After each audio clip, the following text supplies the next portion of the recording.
when that's our final indication, we're ready for our landing into Heathrow. A few days ago, we flew to London from Los Angeles. From London, we flew to Tehran on Iran Air. با توجه به تاکید دین مبین اسلام مبنی بر حفظ ارزش‌های اخلاقی جامعه پیشاپیش از رعایت حجاب اسلامی توسط بانوان محترم صمیمانه سپاسگزاری می‌نماییم. My wife, my daughter, and I are going to a family wedding in Iran. It was 2 days before Nowruz, the Persian New Year, when we arrived in Tehran.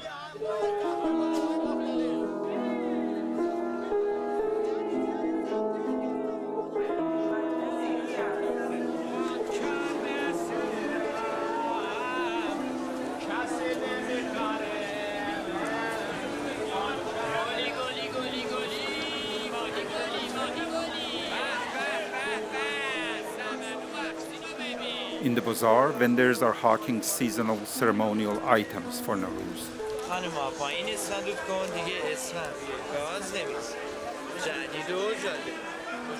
The sights, sounds, and smells of the bazaar bring back sweet childhood memories.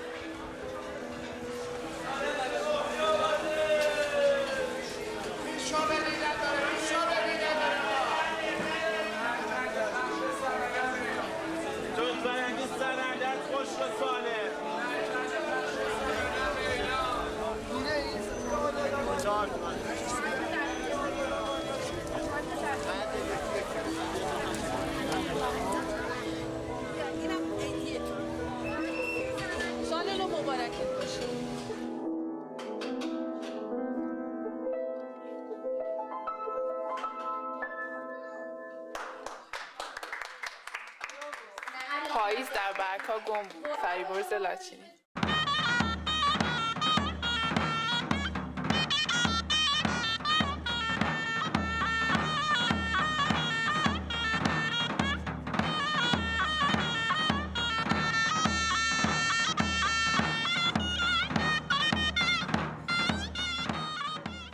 Today is the 20th of March, the first day of spring and the Persian New Year. We are at Saadabad Palace, where there will be a live broadcast of the countdown to the arrival of the vernal equinox, which happens tonight at 9:02:13 p.m. Tehran time.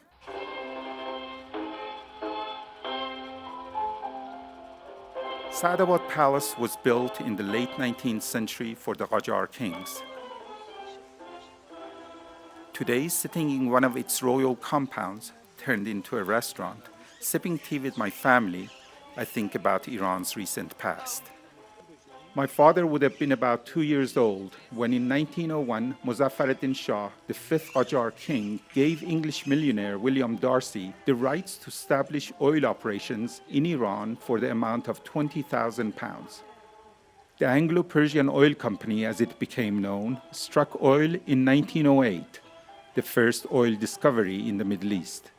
Soon after, it built the largest oil refinery in the world in the port of Abadan, and for the next 50 years pumped huge profits into the English economy, becoming the most lucrative English foreign concession. Iran's take was 16% of the profits, with no rights to audit the books. The Anglo-Persian Oil Company later became British Petroleum. The 1906 revolution ended 2 millennia of absolute monarchy and established the constitutional monarchy in Iran, the first of its kind in Asia. In 1925, Ahmad Shah, the last Qajar king, was forced into exile when an army officer named Reza Khan proclaimed himself the new Shah. The Allied forces occupied Iran in 1941 and forced Reza Shah to abdicate in favor of his son, Mohammad Reza Pahlavi. Reza Shah died in exile in South Africa. In 1951, after many years of failed attempts to reach a more equitable agreement for Iran's oil resources, the popular Prime Minister, Dr. Mohammad Mossadegh, nationalized Iran's oil industries. People took to the streets to celebrate. I remember as a 5-year-old watching the jubilant crowd in awe from the vantage point of someone's shoulders. Not happy to have lost such a lucrative concession, the English took their case to the International Court at The Hague. The skilled lawyer Mossadegh successfully defended Iran, and to the surprise of the English, won the case. The English blockaded the port of Abadan and sought assistance from the Americans to overthrow Mossadegh. The Truman administration was not sympathetic to the English plan. However, in 1953, under the new Eisenhower administration, the CIA orchestrated a coup d'etat, overthrowing the democratically elected government of Dr. Mossadegh, bringing back the Shah, and helping him build a feared intelligence agency known as the SAVAK. The coup d'etat of 1953 is a seminal event in recent Iranian history, with huge implications for the Iranian-American relationship. Many Iranians ask themselves, what if there had been no regime change in Iran? How different would their lives be today? What kind of impact would a democratic government in Iran in the 1950s have had on other governments in the Middle East? One thing is certain. If there had been no regime change in 1953, there would not have been an anti-Shah revolution in 1979, since there would have been no Shah. Consequently, there would have been no hostage crisis, another dark chapter that further degraded the Iranian-American relationship. In 1980, Iraq attacked Iran, starting a war that lasted 8 years and caused over 1 million casualties on both sides. Today, among the few royal symbols left in this palace are the deteriorating royal carriage and these giant boots, all that remains of Reza Shah's statue, which ironically symbolize his large footprint on recent Iranian history.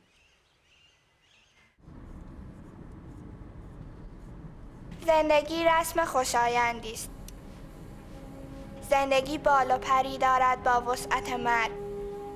پرشی دارد اندازه عشق.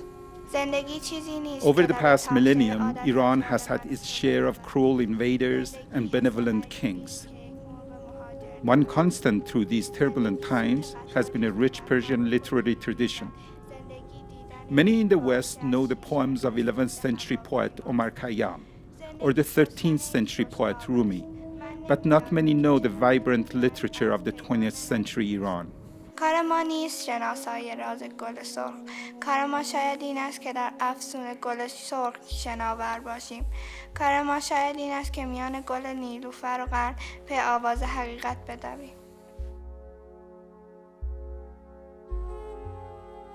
At the gate to a small cemetery in northern Tehran called Zahir-ud-Dawleh stands a blind dervish, welcoming visitors to the grave sites of some of the most illustrious poets and musicians of 19th and 20th century Iran. Here rest such well-known figures in modern Persian literature as Malik-ush-Shara Bahar, Iraj Mirza, Muhammad Masood, and such giants in Persian music as Darwish Khan, Abul Hasan al-Sabah, and Qamar al-Muruk Waziri, to name just a few. But there is one grave in particular that most visitors here come to see. Without even asking, the innkeeper's son knows what we're searching for. Forough Farrokhzad, who died tragically in a car accident in 1967 at the age of 32. In her short life, she became a strong voice for women's causes and an influential figure in modern Persian poetry. مرگ من روزی فرا خواهد رسید، روزی از این تلخ و شیرین روزها، روز پوچی همچو روزان دگر، سایه ز امروزها دیروزها. دیده هایم همچو دالانهای تار، گونه هایم همچو مرمرهای سرد، میرسند از ره که در خاکم نهند. آه شاید عاشقانم نیمه شب گل به روی گور نمناکم نهند. بعد من با یاد من بیگانه‌ای در بر آینه میماند به جای، نقش دستی تار موی شانه‌ای. بقیه‌ش هم یادم رفته ساری.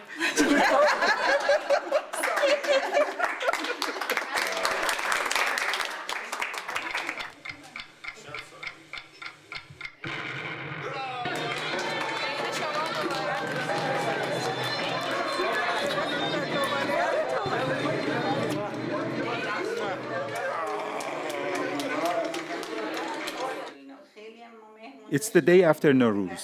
We're here at my uncle's house. He is an elder of the family, so we're here to pay respect and wish him well for the new year. My uncle has had a colorful life. قبلا مدرسه نبود. رضا اومد و مدارس جدید ابتدایی مدرسه درست کرد. اینا که قدر مذهبی بودن میگفتن بچه‌ها را نفرستید به مدرسه بیدین میشن. مادر ما برعکس خیلی مقید بودن. به زور منو فرستن به اصفهان که درس بخونم. ماشین که نبود. مثلا من از دستان که خواستم بیام به اصفهان سوار الاغ شدیم اومدیم. مهر 1113 دانشگاه افسری ثبت نام کرده و وارد تحصیل شد. At the military academy, he advanced through the ranks, becoming the commanding officer in charge of army communications. He traveled to America to further his training, and by the time he retired as a general before the revolution, he was credited with having modernized the military's communication system. Anxious to learn about my own background, I asked him to tell us about his father, my maternal grandfather. سابقا نام فامیل نبود ولی فکر کنم 1105 بود. گفتن که باید شناسنامه بگیری. شناسنامه گرفتن هر کسی رفت دنبال نام فامیلی. پدر ما دکتر بودن، پزشک بودن، معروف به وقارالحکما بودن. و ایشون رفتن و چون اسمشون معروف به وقارالحکما بودن، وقار گرفتن به. On the other hand, my father, whose father had passed away when he was a small boy, had to choose his own last name. So he chose Esfahani.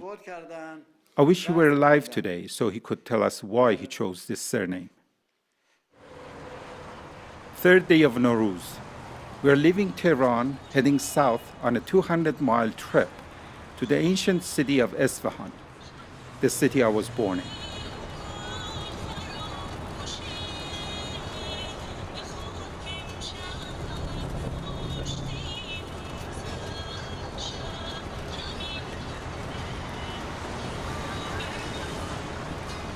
A modern freeway has replaced the two-lane highway of many years ago, but it winds through the same towns and villages of centuries past, and the same ancient ruins I remember from my childhood.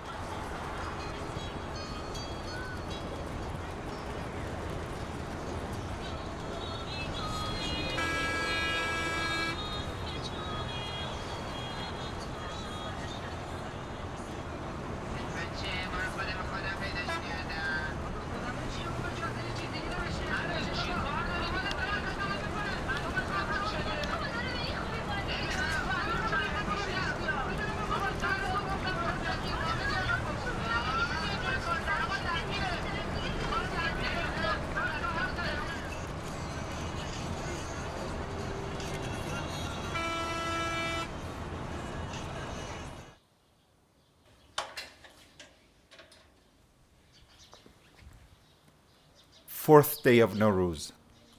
I got up early today to take a walk in the city I grew up in.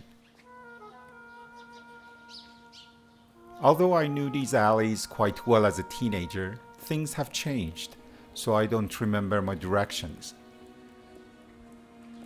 There are new buildings everywhere.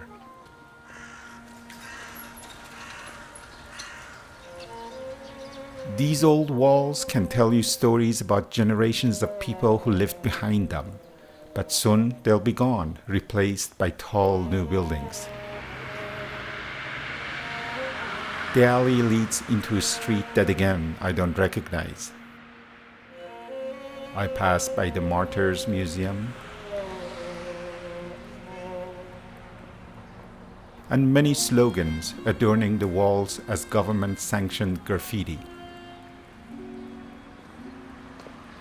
Suddenly, from between the passing cars, I recognize a structure as vivid in my memory as the lullaby in a child's ear. Persepolis.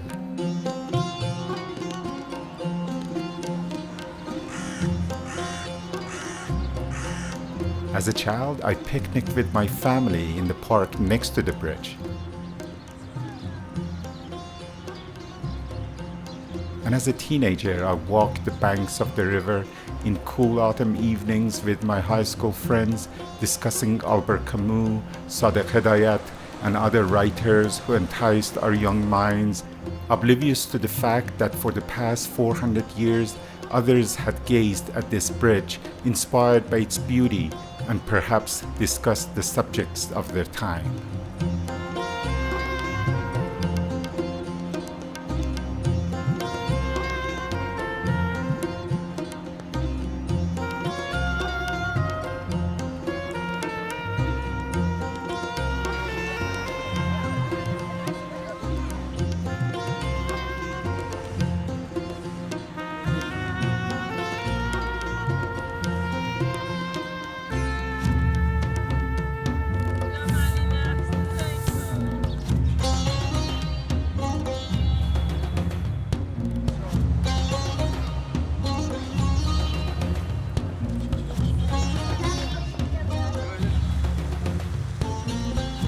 The name Persepolis literally means 33 bridges. It was built during the reign of Shah Abbas, the fifth king in the Safavid dynasty, who became the ruler at the age of 16 some 400 years ago. In 1598, he moved his capital from the city of Qazvin to Esfahani, embarking on an ambitious city-building project, building roads, bridges, bazaars, mosques, and a city square so large and architecturally so beautiful that it has kept visitors here in awe ever since. He built a summer palace overlooking the square, from where he could watch the Shogun games. Shogun was later popularized among the European aristocracy as the game of polo. Shah Abbas also created a strong central government with a powerful army. At a time when the European powers were establishing colonial outposts on every continent, he defeated the Portuguese, who had occupied the island of Hormuz in the Persian Gulf, opening the sea lanes which they had controlled for almost a century.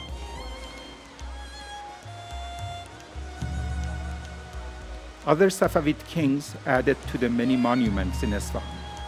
Khaju Bridge is an architectural marvel that was built by Shah Abbas II, some 50 years after the completion of Persepolis.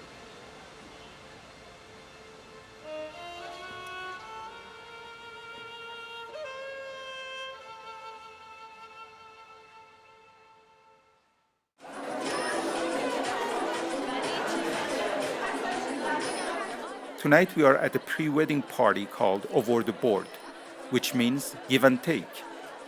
This is when the groom's family members shower the bride with gifts and the two families are introduced to each other.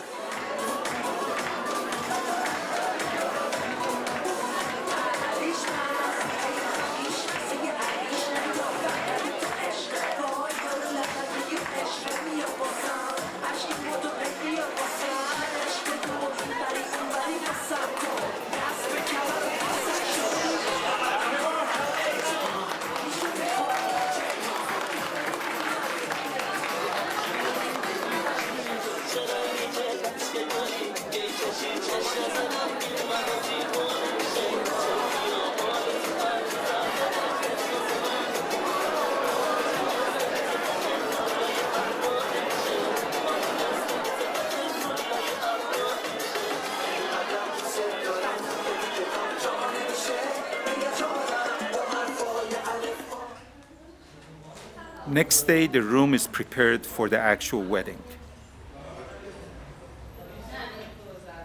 The decorators arrange the sofrei aqd, or the wedding spread, upon which the traditional ceremonial objects are placed, and in front of which the wedding vows will be performed.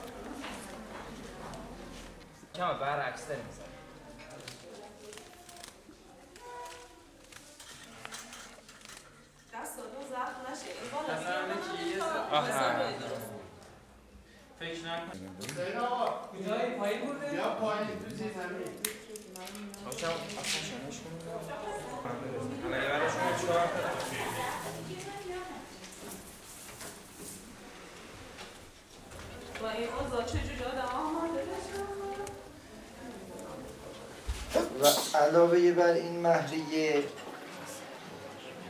یه حقوقی هم هست که قانونگذار به خانم‌ها داده است.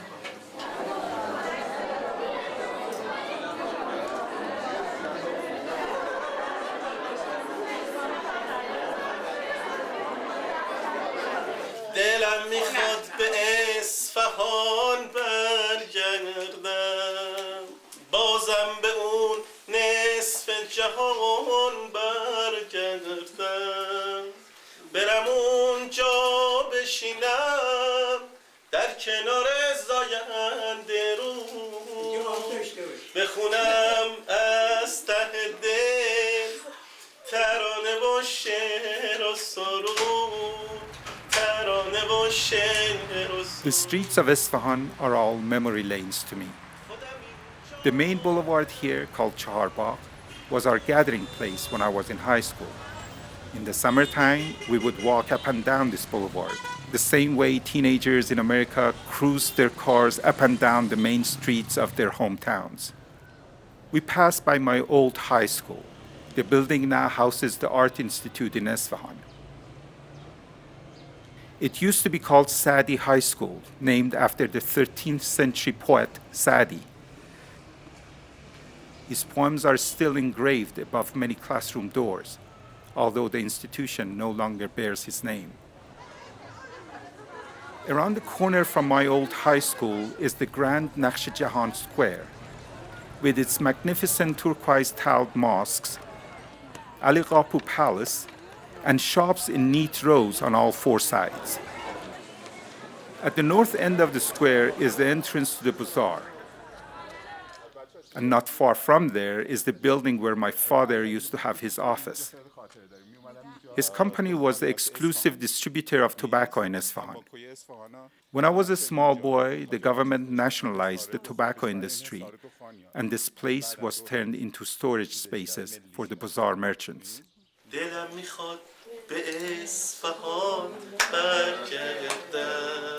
بازم به اون نصف جهان برگردم، آسمون گریه کند در غم جانانه من، اشک ریزان.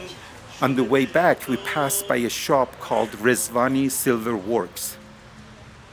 Although he shares my name, I know I don't have a relative in the silver business. I'm curious how he got his last name.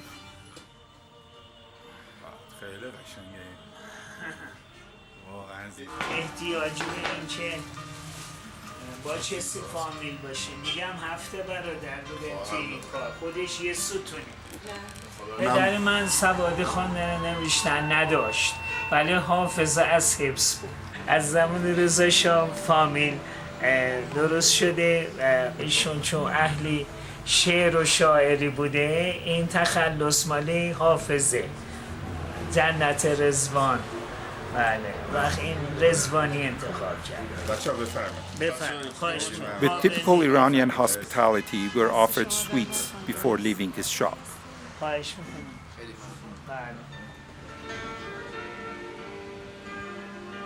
A block away from this shop is the Abbasi Hotel. Built before the revolution as a five-star hotel, it looks elegant among the ancient structures, making it a popular destination for foreign tourists. هرچه گویم من از این سوز دلم، به خدا بازم کمه، دلم میخواد به اصفهان برگردم، بازم به اون نصف جهان برگردم، دلم میخواد به اصفهان برگردم، بازم به اون نصف جهان برگردم.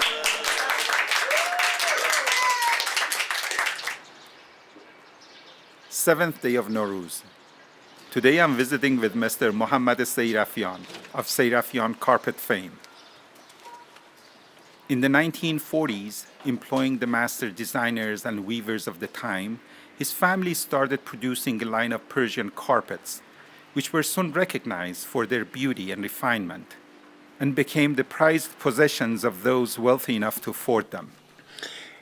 اینا در حالی که این دایره مثلا به این قشنگی اومده، این اسلیم رفته، اینا هیچ چیش خط مستقیم نیست.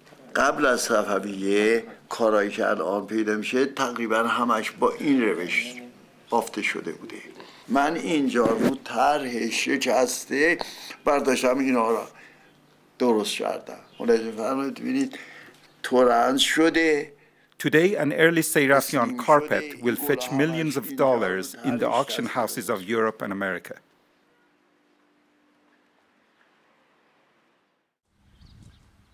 Since my last visit to Iran, 2 of my brothers had passed away. Being at their gravesite, I feel truly connected. And the sadness of not having seen them is replaced by the sweet memories of growing up together. My older brother died from natural causes, and my younger brother in a car accident.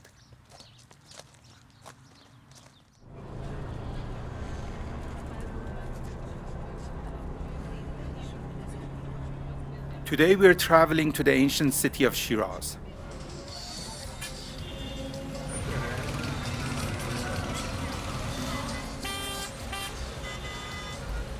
In the West, Shiraz is known as a variety of wine. But in Iran, the city of Shiraz is known for its beautiful gardens,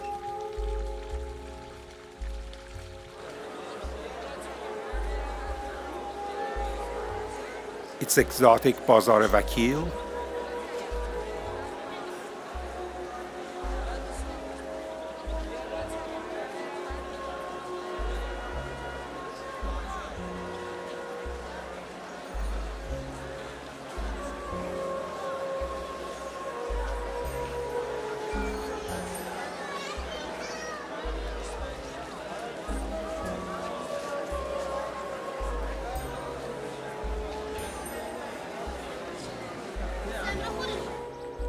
and the many historic monuments revealing its importance in Iranian history for the past millennium.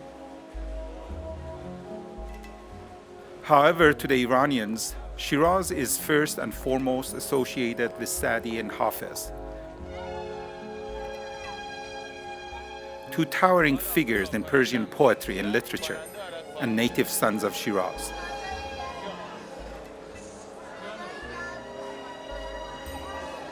Tourists from all walks of life flock to their grave sites with deep admiration.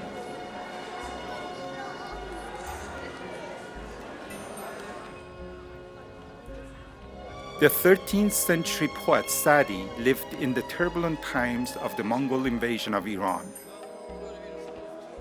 This brutal event forced him to wander from city to city for 30 years.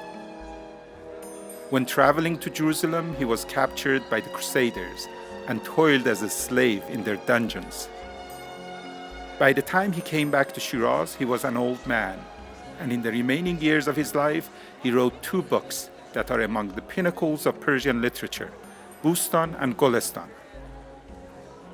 Although he's seen such violence and bloodshed in his lifetime, his writings are full of humor, optimism, and wisdom. President Obama quoted Sa'di in his 2009 Nowruz greetings to the Iranian people. But let us remember the words that were written by the poet Sa'di so many years ago. The children of Adam are limbs to each other, having been created of one essence. Ralph Waldo Emerson, the 19th century American poet who had read Sa'di in translation, compared his writings to the Bible in terms of the wisdom and beauty of their narratives.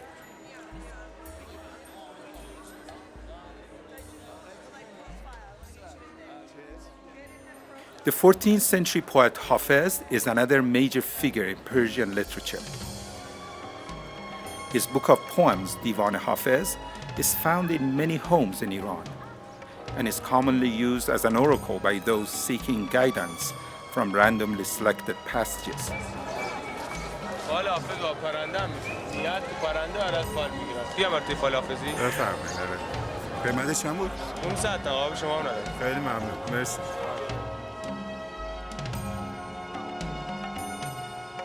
مژده ای دل که دگر باد صبا باز آمد، هدهد خوشخبر از طرف صبا باز آمد. برکش ای مرغ سحر نغمه داوودی باز، که سلیمان گل از باد هوا باز آمد.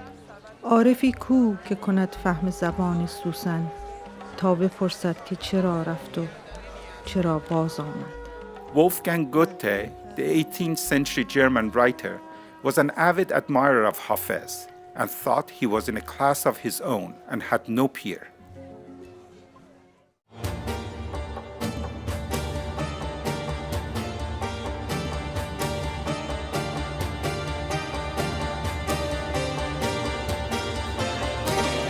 On the outskirts of Shiraz, 70 kilometers northeast, lie the ruins of Persepolis, the city built at the height of the Persian Empire.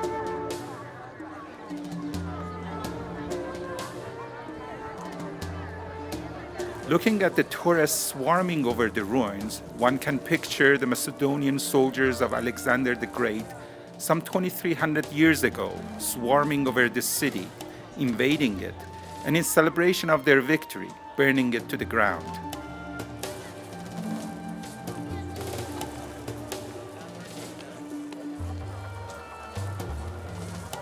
Today there is not much left of the original city. The many large stone structures that survived the initial fire were hauled away over the past 100 years and are now housed at the British Museum in London, the Louvre Museum in Paris, and the University of Chicago. Nonetheless, standing next to these majestic stone columns, one can easily picture the grandeur of this place before its destruction.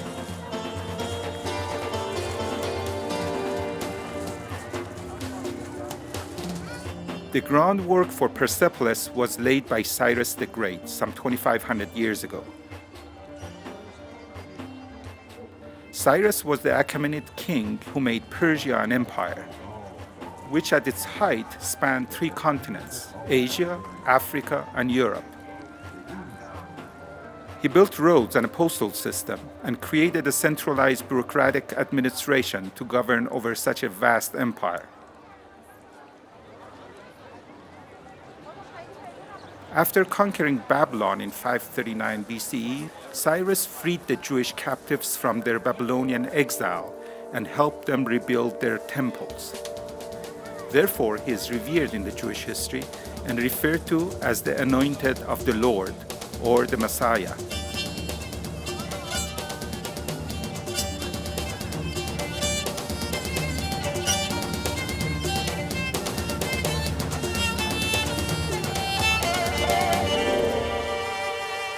After Cyrus, it took another 3 kings and almost 100 years to complete Persepolis.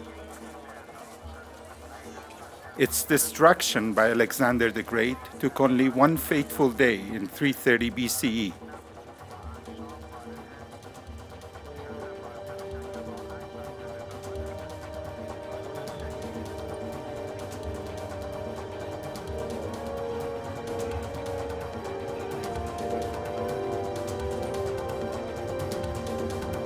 Today, the ruins of Persepolis stand tall for all Iranians as a reminder of their pre-Islamic culture and traditions, some of which, like Nowruz, are still practiced.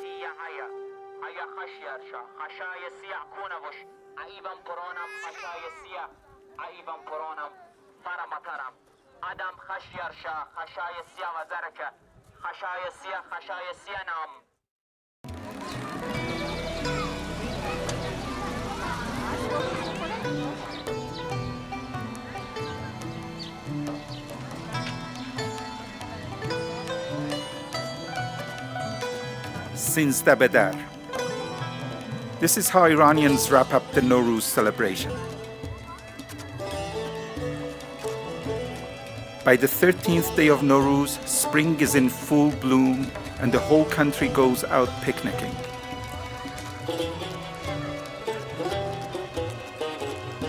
Family and friends get together once more to celebrate the blossoming of the outdoors. Prime spots in the park fill up very fast, so every possible spot is utilized.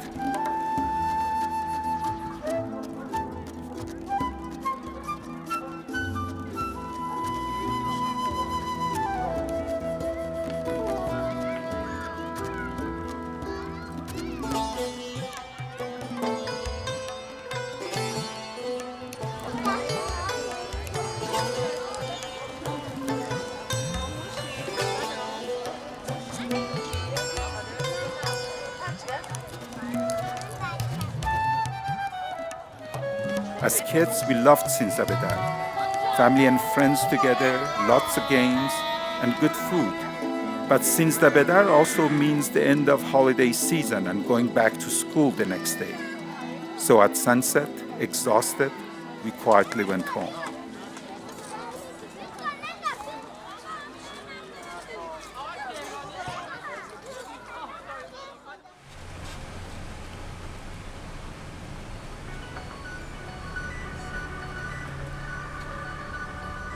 Tehran is situated in the southern foothills of the Alborz range. Today we are heading north, crossing these snow-capped mountains toward the city of Rasht, my wife's childhood home.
سلام علیکم ابرار جان. زنگ زدم یه خبری بدم. تو هر وقت زنگ زنی برای خوش خبری. میخواستم بگم با توجه به رسیدن به فصل تخم‌ریزی ماهی‌ها. بله. سید ماهی در رودخونه‌ی گیلان ممنوع شد. چی بابا ابرار جان؟ ممنوع شد. آفرین خیلی خوبه که برد. آفرین چی؟ مگر رودخانیان گیلان هنوز ماهی داره برد جان. ای بابا. برای رو که خیال بودیم اگر گیلان رودخانیان میان قلاب تبدی میان بی از ماهی هیچ زره خبری نیه. فقط قلاب میان لاستیک ماشین و من چند دنم کیسه زبانه و بطری نوشابه گیری میان. پس هنوز رودخانیان گیلان ماهی داره. من نگم تو همیشه خوش خبریه. آفرین. برد جان. یه کار نری. کلاک نرانم. خدا سلام. When traveling in the northern part of Iran, it is the green landscape in contrast to the arid look of the south which captures one's attention. The Alborz mountain range, which at its peak reaches a height of over 18,000 feet, creates a natural wall, keeping moisture to the north and giving this area a totally different climate than the rest of the country.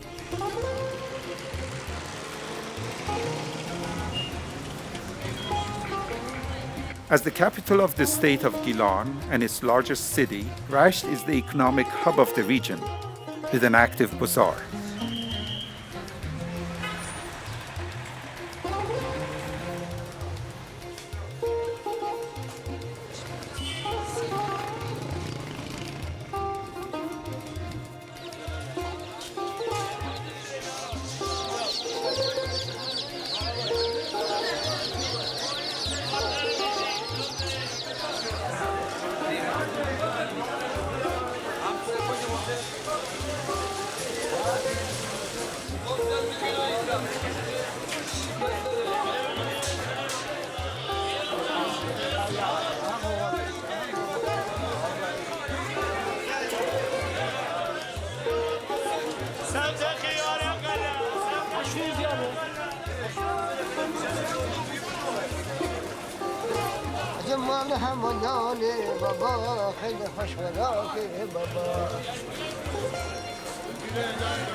Displays of the daily catch of fish from local rivers and the nearby Caspian Sea are something unique to this market.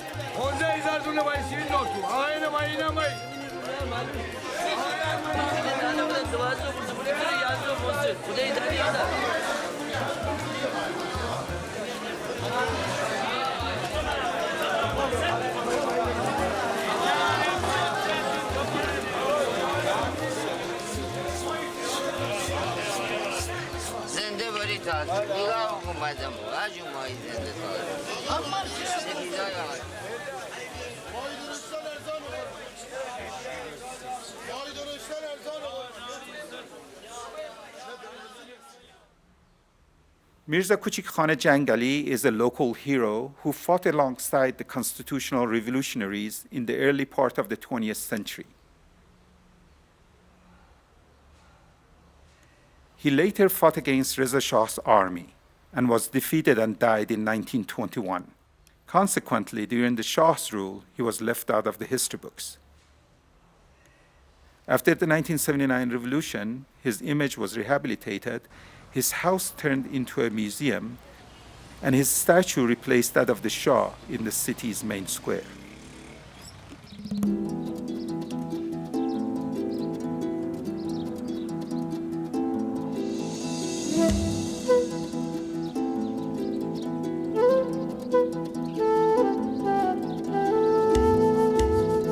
Tea production is a major industry in the Caspian Sea area and a large part of its economy.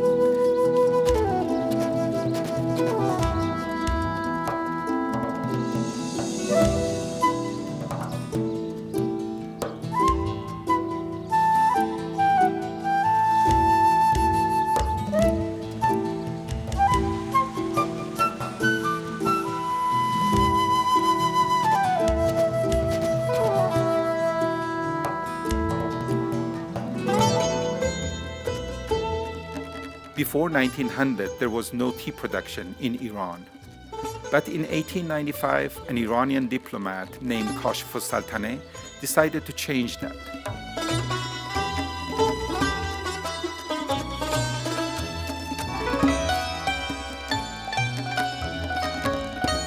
At the time, the English had a strict monopoly on tea production in India, with rigid rules against non-Europeans engaging in this trade. Kashif al-Saltaneh, who had studied in Paris as a young man and was fluent in French, went to India, posed as a French businessman, learned the trade, and smuggled some tea saplings and seeds to Iran.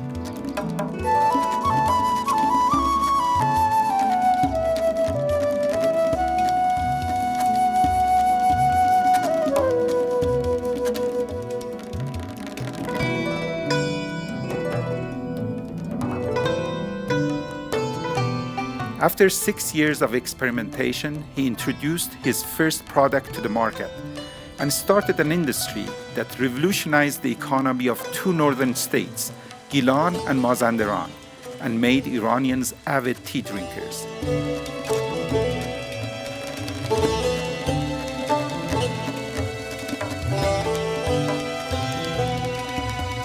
He is known today as the father of Iranian tea, and his mausoleum in the city of Lahijan houses a tea museum.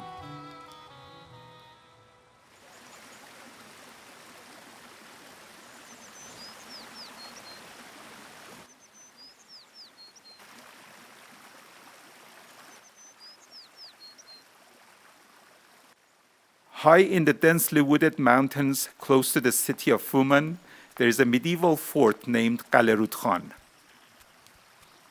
I had been eager to visit this unique historic site, but I had been warned that it was a long, arduous hike to get there.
After 2 hours of hiking from around the bend, the walls of the fort come into view.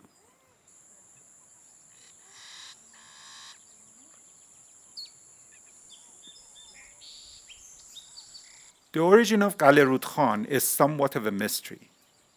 Some date it back to the Seljuk period, about 800 years ago. Throughout the centuries, it was used for military purposes by various rulers of the time.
Walking around this old fort, soaking in this magnificent scenery, I feel reflective, perhaps because today is our last day in Iran.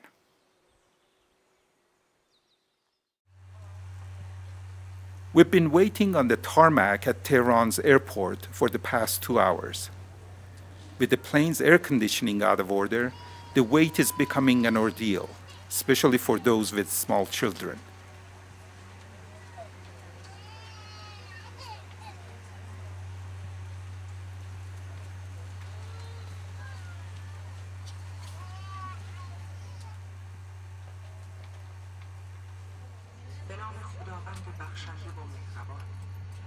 با عرض ادب و احترام به پیشگاه شهدای اسلام و شما مسافران گرامی، ضمن آرزوی سفر خوش از طرف هواپیمایی جمهوری اسلامی ایران، ورود شما را به هواپیمای هویی 747 خوش آمد می‌گویم.